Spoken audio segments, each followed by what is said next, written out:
Bonjour à toutes, je suis ravie de vous retrouver pour une nouvelle vidéo tutoriel.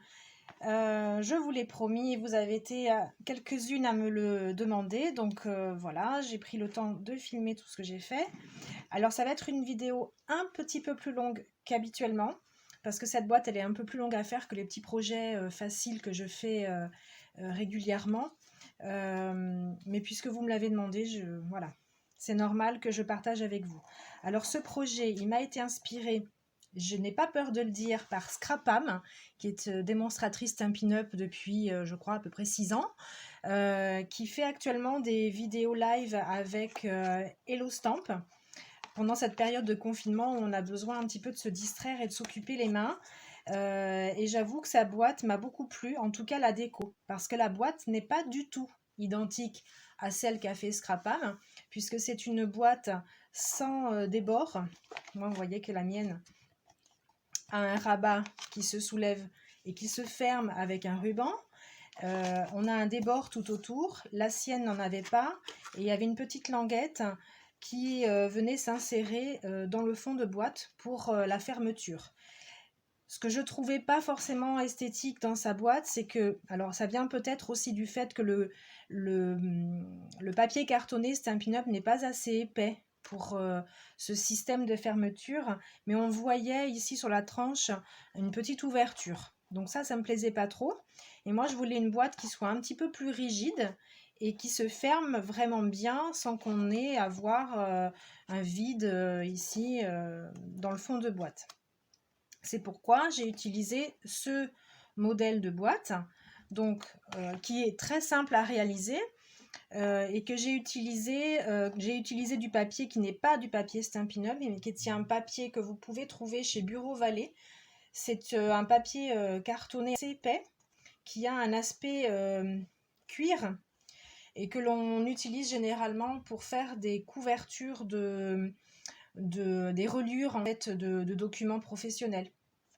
Alors il existe en plusieurs couleurs, en noir, en blanc, en rouge, en bleu marine, enfin il y a plusieurs couleurs basiques et ce papier s'achète en ramette.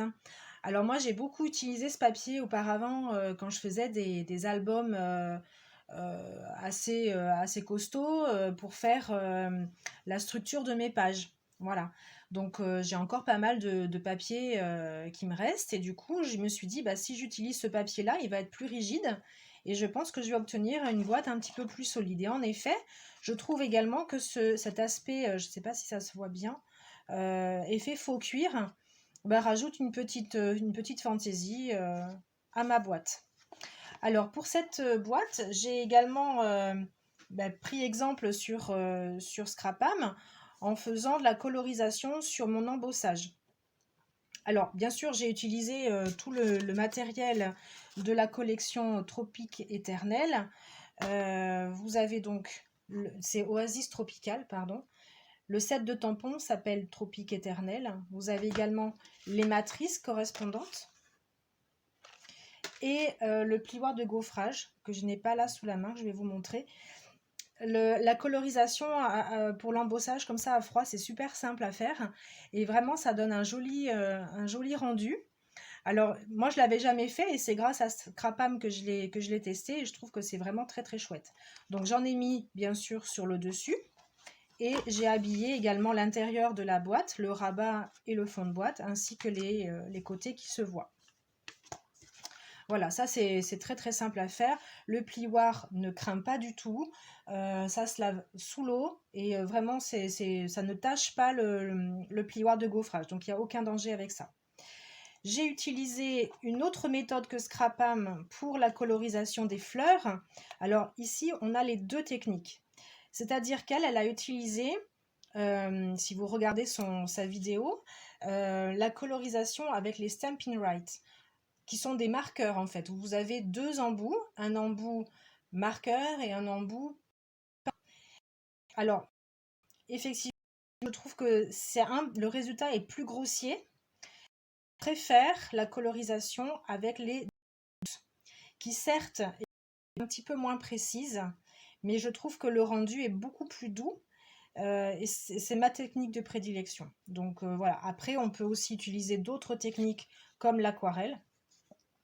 Alors sur cette fleur-là, j'ai embossé avec de la poudre blanche, donc avec la Versamark, de la poudre à embosser. J'ai chauffé et ensuite, venu avec le pinceau à réserve, je suis venue mouiller et j'ai ensuite appliqué mes couleurs qui se sont fondues entre elles. Donc ça, c'est une technique aquarelle qui peut être aussi très très jolie.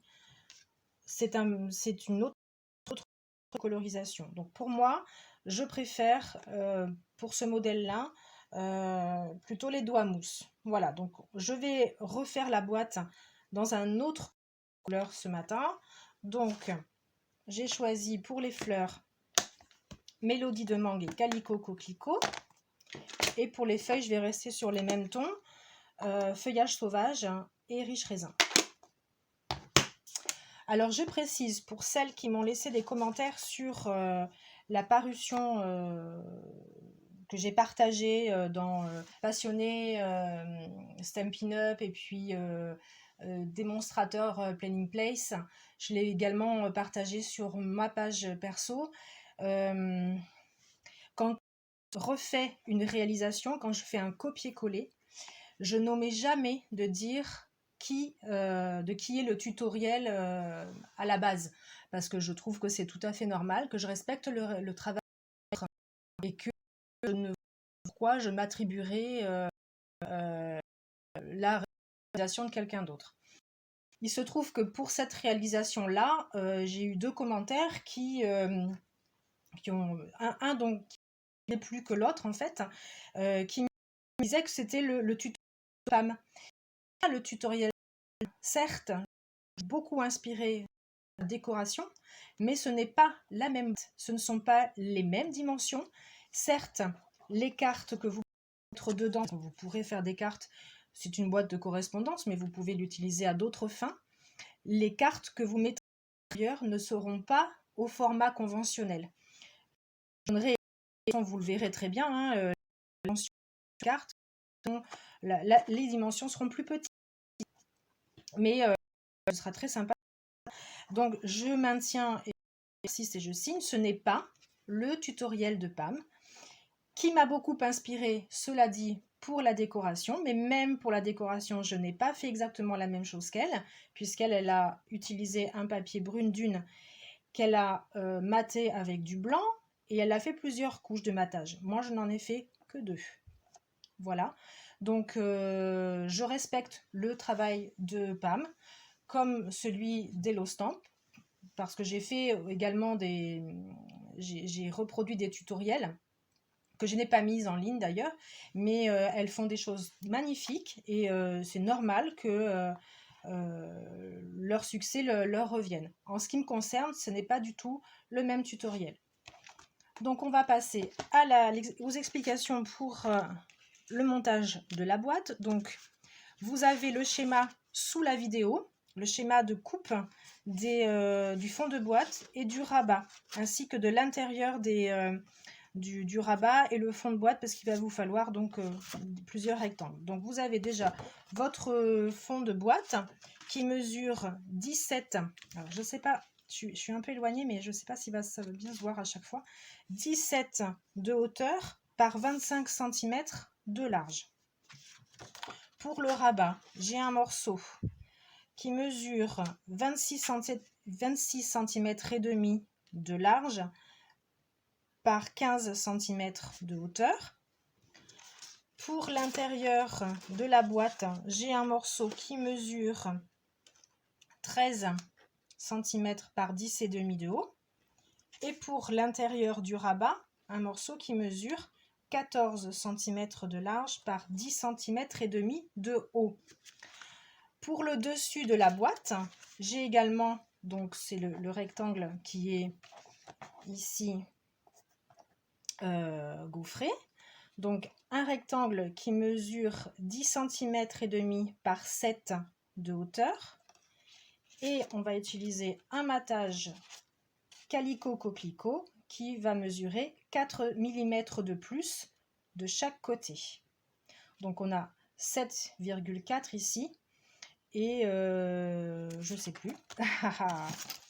je sais plus. Ben 11 cm, c'est pas compliqué. De large. Voilà. Et ensuite, j'ai découpé par avance 2 petits aloas. Alors, un en calico coquelicot et un autre en doré. Donc, je sais pas, je verrai au final ce que j'utiliserai. Je pense que le doré peut apporter une petite touche de fantaisie supplémentaire. Alors, je vais m'attaquer au pli et à la coupe du fond de boîte. Alors, avec votre massicot, que je le mette bien pour que vous puissiez voir les mesures. Alors, je vais travailler sur la face, en ce qui me concerne, qui n'est pas granuleuse.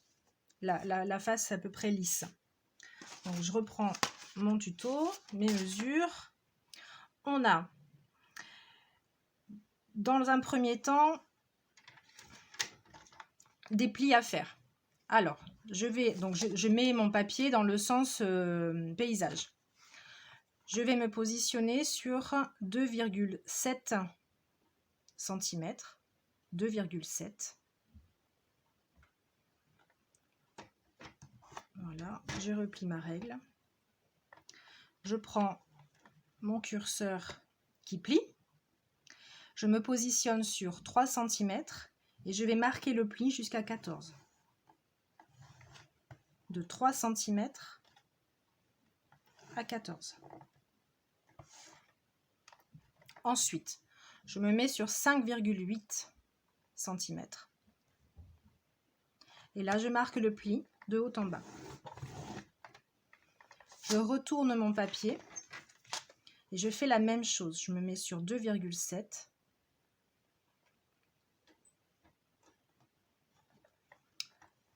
Je positionne mon curseur à 3 et je descends jusqu'à 14. Je passe plusieurs fois pour bien marquer le pli. Ensuite, je me déplace à 5,8. Et là, je le fais sur toute la hauteur. Voilà. Ensuite, je vais mettre mon papier à la verticale. Et là, je vais me positionner sur 3 cm. Cette fois-ci, je vais couper jusqu'au deuxième pli. Jusqu'au pli sur lequel on a fait de haut en bas.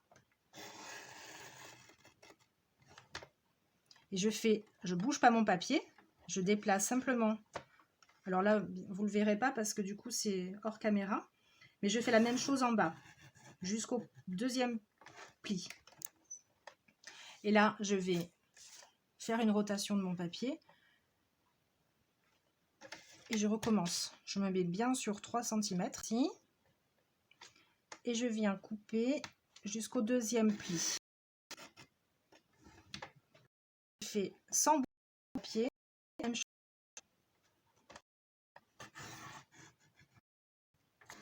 Voilà. Donc là, j'obtiens ceci. Je ne sais pas si on voit bien. Donc là, j'ai un trait de pli, un autre pli. Ici, c'est coupé en haut et en bas. Ok. Maintenant, je vais simplement marquer les plis.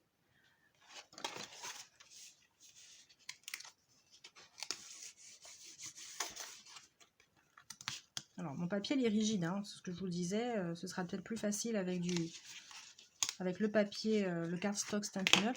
Ma lame coupe mal. Par contre, ça c'est un petit peu embêtant. Voilà.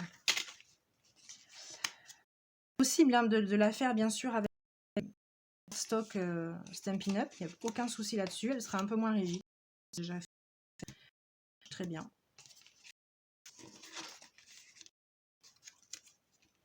Ah, j'ai oublié quelque chose. Je suis sûre que certaines d'entre vous l'ont vu.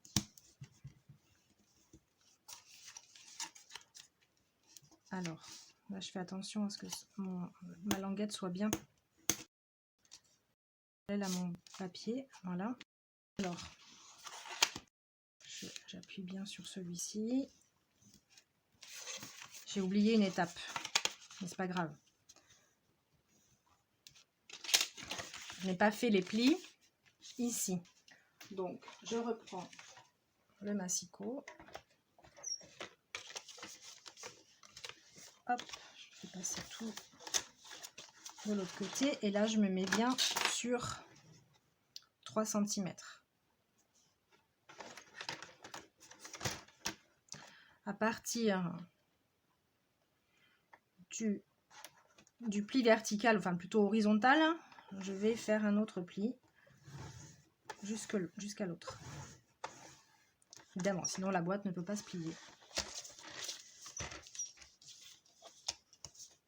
Alors, j'ai 3 de ce côté-là. C'est mieux de ne pas l'avoir oublié, enfin de le faire avant pour éviter de bouger. Voilà.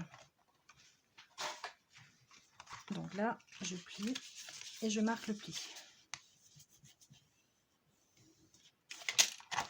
Je suis désolée si la caméra bouge un petit peu. Je fais ça avec mon téléphone et ça bouge dès que je fais un petit moment. Voilà. Alors, donc, les languettes vont venir, elles, se coller.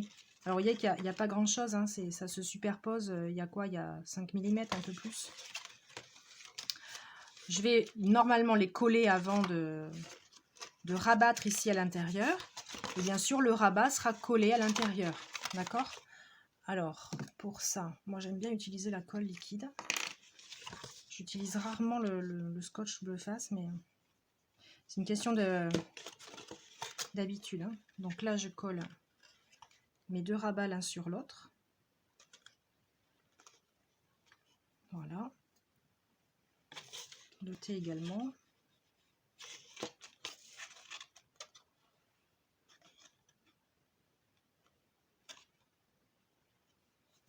Et ensuite,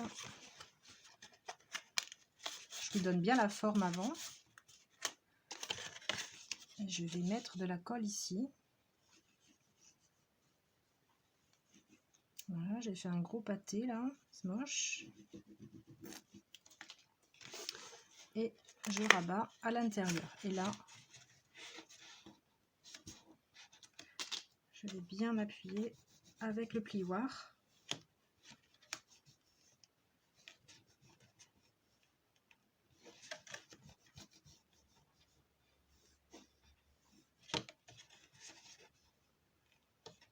Voilà.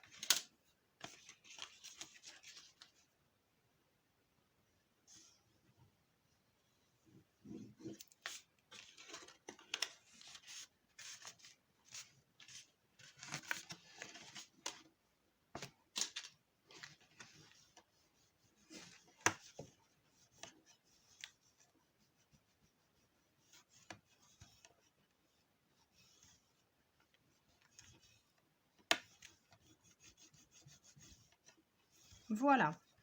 Et là, vous avez votre fond de boîte. Donc là, c'est assez rigide, hein, du coup, sur les côtés, puisque vous avez 2 épaisseurs. Et là, vous n'avez qu'une épaisseur. Donc, c'est un peu plus souple. Très bien. Alors ensuite, je vais procéder au pli sur le rabat. Alors, pour le rabat, je répète les dimensions. 15 cm de hauteur par 26 cm et demi de large. Je vais positionner mon papier à 11 cm 75. C'est ici. Je vais faire un pli de haut en bas. Je tourne mon papier de l'autre côté et je fais la même chose. 11,75.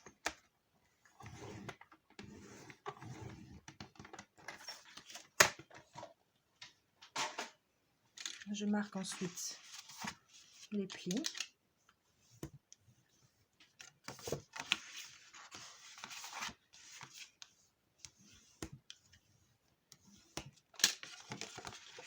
Et j'ai le rabat de la boîte. Donc la boîte va venir se coller, le fond se collera sur cette partie-là. Donc il y a un débord, hein, de chaque côté. et devant d'ailleurs. Et ensuite, donc la boîte elle est à l'intérieur, voilà. Et le rabat est comme ça. Et c'est ensuite sur ce rabat que viendra se faire la déco. Alors, je colle pas de suite mon fond de boîte parce que je préfère faire ma déco avant, d'accord? Déjà, je vais avoir tout mon embossage à faire avec le fond de boîte, l'intérieur du rabat et le dessus de la boîte. Donc, je vais déjà préparer ça. Et ensuite, je ferai mon tamponnage des fleurs et ma colorisation. Donc, pour ce qui est du plioir de gaufrage, le voici, il s'appelle Tissage sur la plage. Donc c'est un plioir 3D, donc assez épais, pour lequel vous allez devoir avec la Big Shot. C'est pourquoi Stampin' Up vend actuellement une plaque d'embossage bleue. Elle n'est pas, mais vous avez une plaque, c'est la même en fait, hein, mais elle est blanche. Donc spécialement adaptée à l'épaisseur des plioirs. Vous allez mettre votre sandwich, si vous avez la même chose que sur tab 1, vous allez poser le papier à l'intérieur et ensuite vous rajoutez la plaque d'embossage. Vous passez le shot et votre papier sera très bien embossé. Donc avant ça, je vais, alors là il est déjà marron hein, parce que vous voyez, je viens de faire un essai, j'ai eu un problème avec ma caméra. Donc j'ai utilisé un doigt en qui n'est pas neuf parce que vous allez vous rendre compte qu'avec le frottement sur la plaque, vu que c'est texturé, ça va abîmer. Donc vous prenez que vous nettoyez régulièrement, transférer différentes couleurs.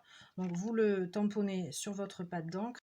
Ensuite, vous venez passer la couleur. Alors uniformément d'ailleurs, hein, ça peut créer des effets sympas d'avoir plus d'encre à certains endroits qu'à d'autres. De toute façon, c'est la quantité d'encre que vous allez déposer sur le plioir qui va donner le résultat.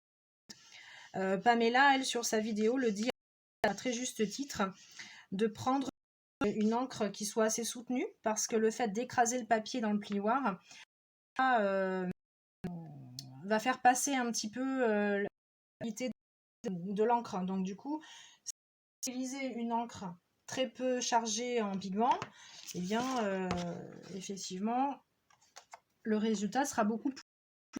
Donc j'ai ancré ce côté-là. Pourquoi? Parce que c'est le côté qui sera au final bombé. Vous le repérez grâce à la ligne noire et grâce au logo Stampin' Up. Donc par contre, moi je mets voilà, mon papier dans ce sens-là. Donc j'ai ancré ma surface, je mets mon papier, je referme mon plioir et je vais le passer dans la Big Shot. Et au final, je me retrouve avec ce résultat.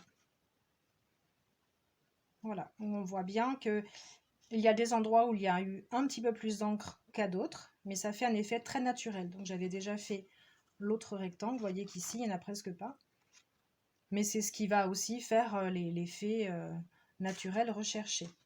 Donc j'ai encore le rectangle du dessus de la boîte à faire. Je ne vous ai pas donné les mesures également des petits rectangles que j'ai utilisés pour faire la déco tout autour du fond de boîte. Je vous donnerai les mesures de toute façon. Elles seront rajoutées au schéma. J'ai oublié de vous les donner.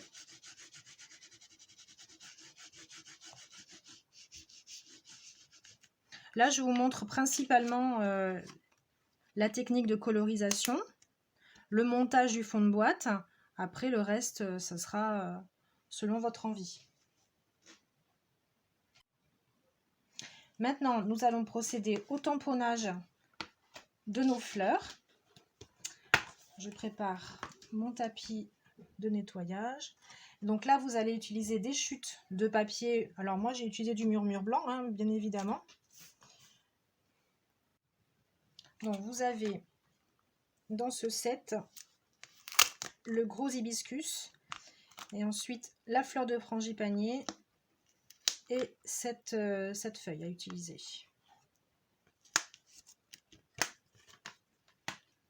Encore une fois, c'est de l'interprétation, vous pouvez changer. Si vous voulez utiliser des palmiers, vous utilisez des palmiers, l'ananas, enfin, de toute façon, la déco, après, c'est vous laissez libre cours à votre imagination.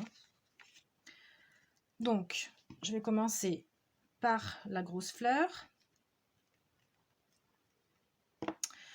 Pour la tamponner, je vais utiliser donc ces deux couleurs-là.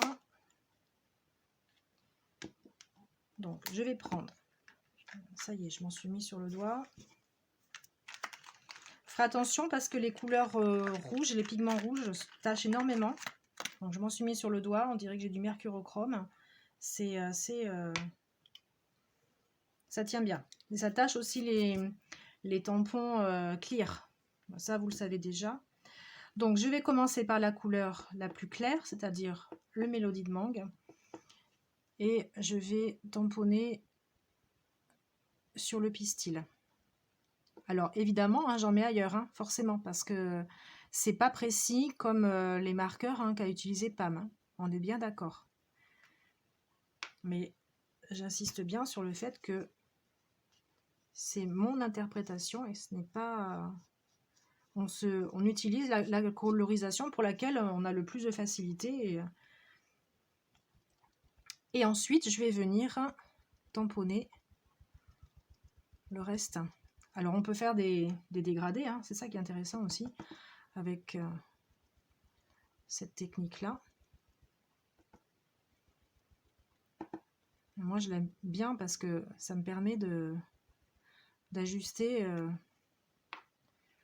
Et je trouve que le rendu est beaucoup plus doux.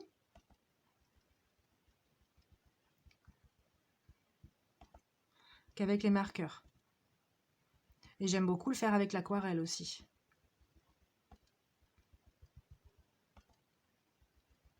Donc on essaye d'en mettre partout. C'est pas toujours évident d'ailleurs de savoir où on n'en a pas mis parce que suivant le résultat que l'on veut obtenir, chargé plus ou moins.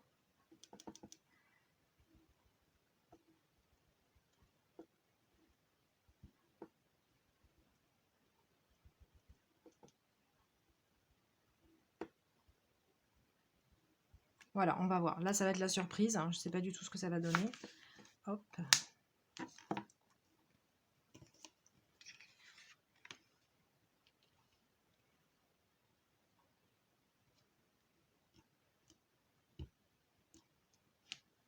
Et voilà. Donc, on a une fleur qui est plus orangée.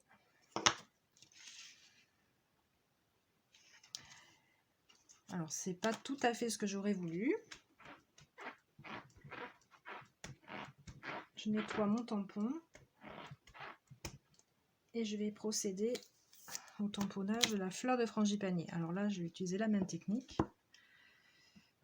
Je vais faire le cœur plus jaune et le reste en calicot coquelicot.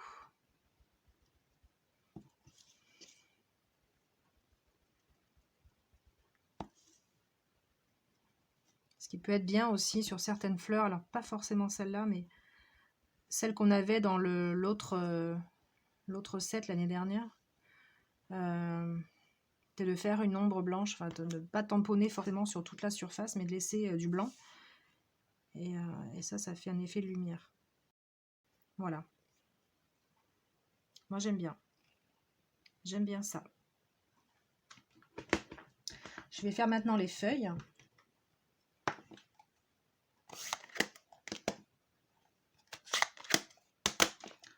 Donc toujours avec la même technique, mais pas avec les mêmes doigts mousse, évidemment.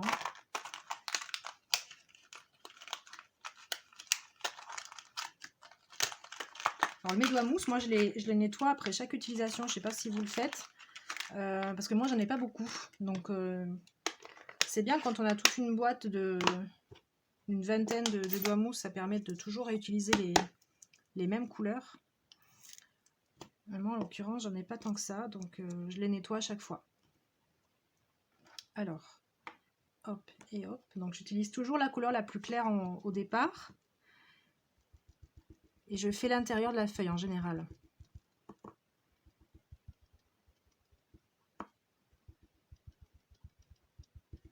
Et ensuite, avec la couleur la plus foncée, je vais faire le contour pour créer l'ombre.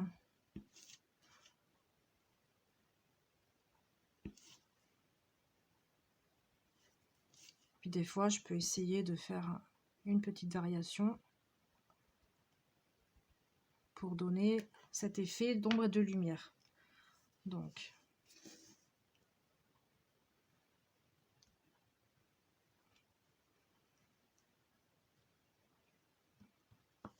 alors je nettoie pas le tampon forcément entre deux utilisations, parce que je vais répéter la même opération. Donc, je recommence tout simplement. Et là, je vais mettre peut-être un petit peu moins de vert foncé juste sur le contour. Je vais avoir un autre résultat.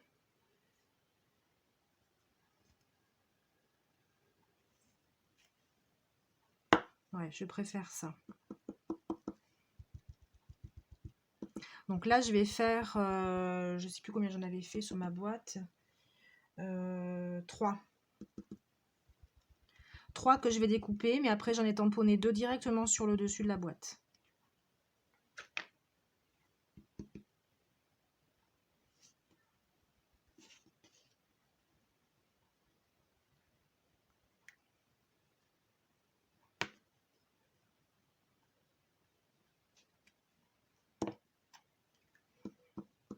Oui, 3, je m'arrête là. Hop, voilà, ça c'est bien.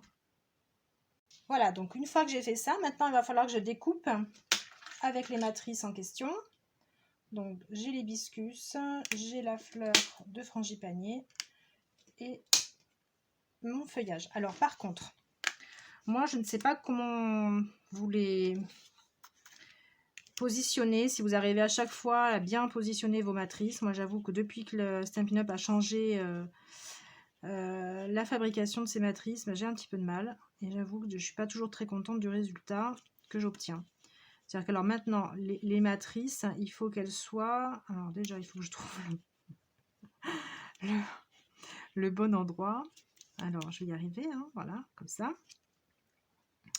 Avant, on avait le liseré qui apparaissait autour de notre image. Maintenant, le liseré blanc, il n'apparaît plus. Normalement, on doit caler notre matrice vraiment comme ça sur le tamponnage. Ce qui n'est pas une science exacte.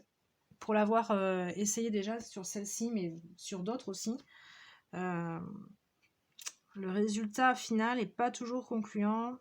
C'est un peu dommage d'ailleurs, parce que quand on a fait un joli tamponnage, qu'on se retrouve avec une mauvaise découpe, ça fait un tout petit peu rager. Bon, bref, donc là je pense que je ne l'ai pas trop mal mise. Je la maintiens un petit peu avec du scotch parce que j'ai trop peur qu'elle bouge. Voilà, ce que je vais faire en même temps, c'est que je vais pouvoir positionner celle-ci. Alors, elle a un sens également, cette petite fleur de frangipanier. Hop, il suffit de le trouver. Je pense que c'est ça. Je suis pas sûre.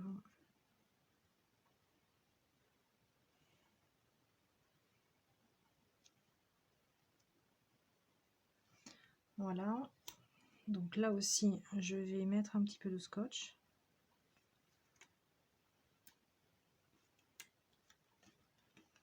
Et ensuite, je vais positionner avec la feuille. Alors,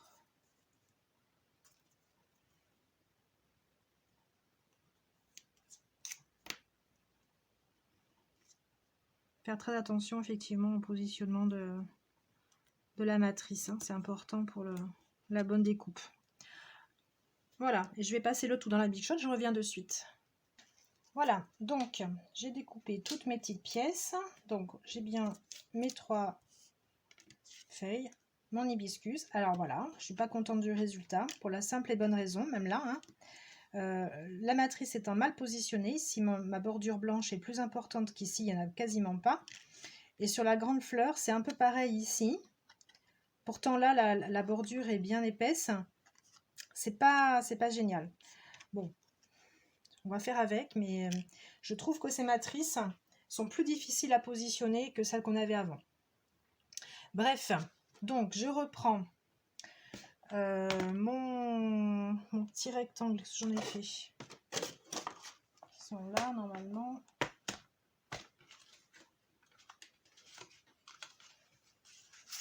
Alors, j'ai ça, je vais pouvoir déjà le coller l'un sur l'autre. Ce sera une bonne chose de faite.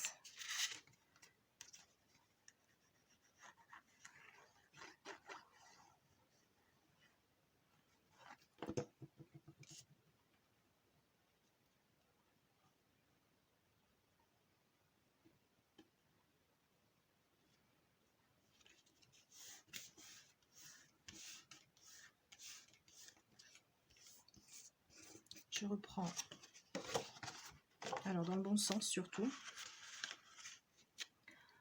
Donc, ça c'est le rabat. Avec la caméra, je suis un peu bloquée, voilà. Donc, ici, j'avais collé au centre mon panneau de décor.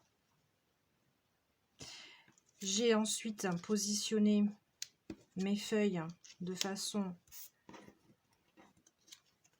à créer un petit trio comme ça sous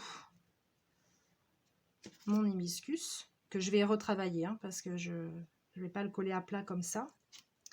Ici j'ai ma fleur de frangipanier et dessous sur le modèle j'ai tamponné directement sur la boîte, sur le rabat de feuilles.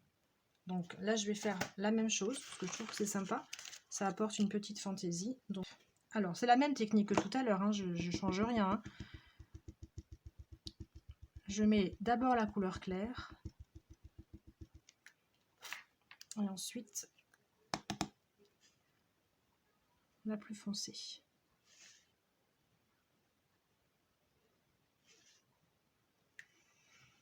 Alors si vous ne voulez pas salir votre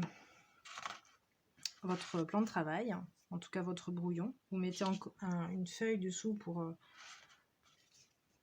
parce qu'en fait je ne tamponne pas la feuille entière.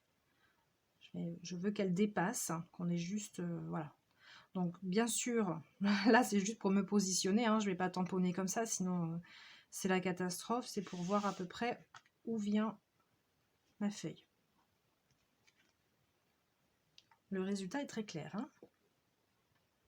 Donc, je reprends mon doigt mousse.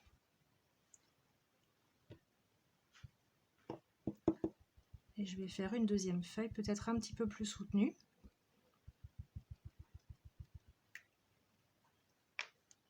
Hop.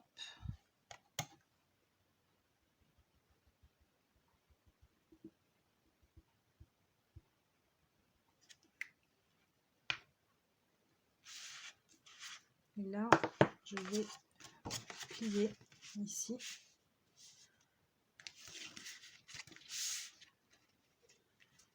Donc c'est à peu près ça.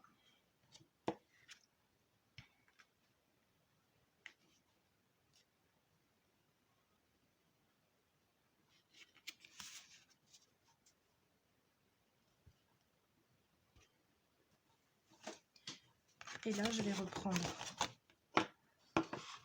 mon panneau que je vais coller directement, bien au centre, faisant attention d'être bien au centre.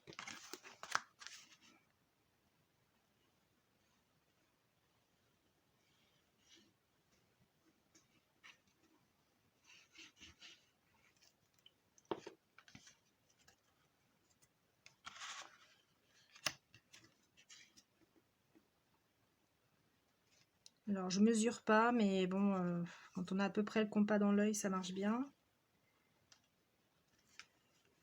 On peut se servir des lignes du quadrillage aussi, hein, de la page là. Bon, je pense que je suis pas trop mal. Voilà. Donc je vous disais que j'allais travailler un peu les fleurs. Donc pour qu'elles ne soient pas complètement plates, je vais prendre mon plioir et je vais bomber un petit peu les pétales.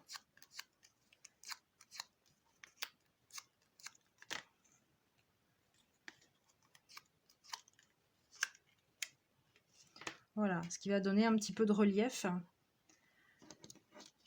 à la fleur. Pareil pour l'hibiscus.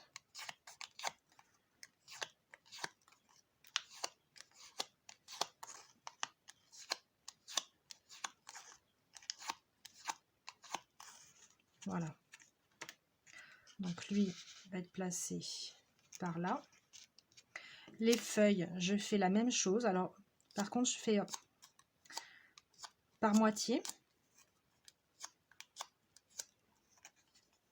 Et puis, si vous avez un tapis en mousse, avec le Stampin' Pierce, vous pouvez appuyer au centre de la feuille, comme ça. Ça va marquer la rainure centrale et donc faire un effet un peu plus bombé. Donc, je vais le faire pour les autres feuilles.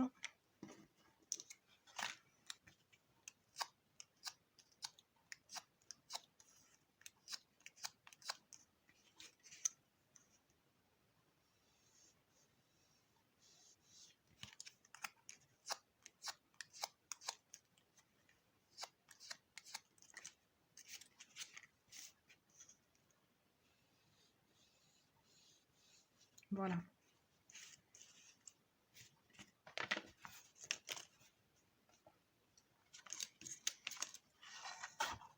Alors, je reviens là. Donc, j'ai mon hibiscus ici. Donc, je vais placer les feuilles dessous.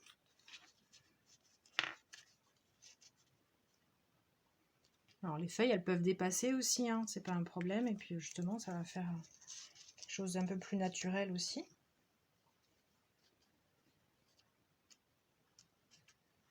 Voilà, après j'ai ma petite fleur de frangipanier ici.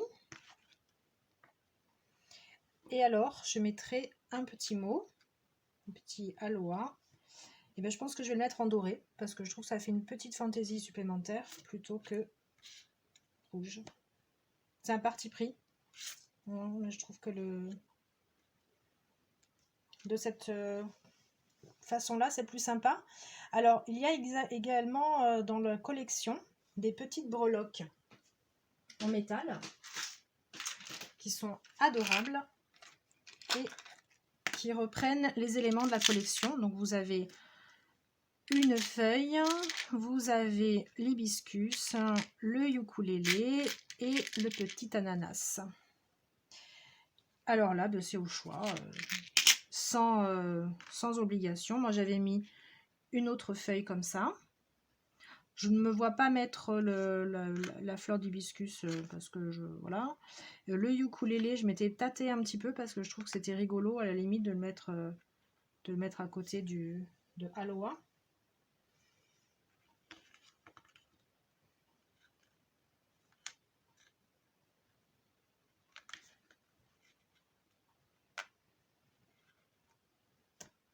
Ouais, ben j'aime bien ça, ça va changer. Donc je vais coller mes fleurs avec des glue dots. Alors, j'aime bien utiliser ce petit instrument. Donc, il va falloir que je fasse attention, évidemment. Alors, je vais commencer par celui-là parce qu'il est beaucoup plus simple. Alors, je ne vais pas en mettre qu'un seul, hein. Je vais en mettre 3 parce que je veux que ça tienne quand même. Comme la fleur est bombée.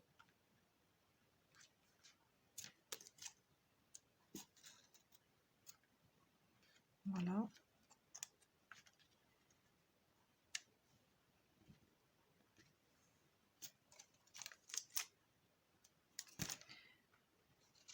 Alors, donc je sais qu'il faut à peu près, là je vais en mettre 2 hein, également parce que hop, il a disparu. Ah ben il est collé au doigt. Tac.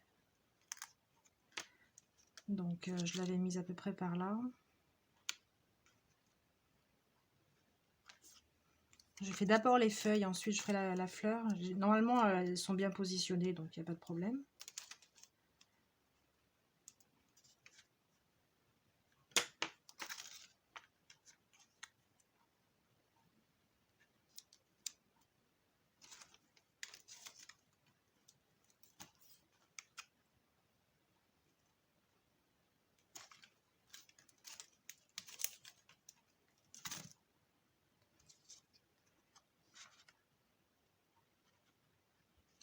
Voilà, et ensuite ma fleur.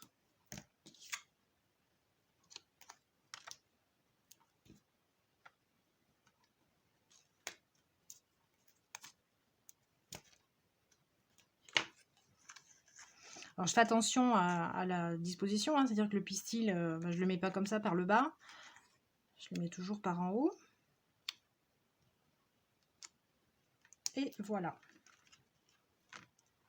Alors mon petit mot aloha, j'ai pas la colle de précision, mais je vais faire attention à ne pas trop déborder avec celle-ci. Il s'agit d'en mettre très peu et d'étaler. Et j'en mets pas tout partout non plus, mais en général ça tient. Il faut savoir si ça dépasse sur l'endroit. Généralement ça fait des marques disgracieuses sur le papier métallisé.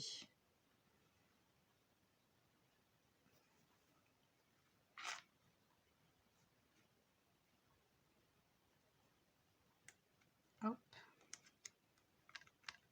Il ne faut pas grand chose pour que ça tienne, hein, de toute façon. Et puis un glue dots pour le ukulélé.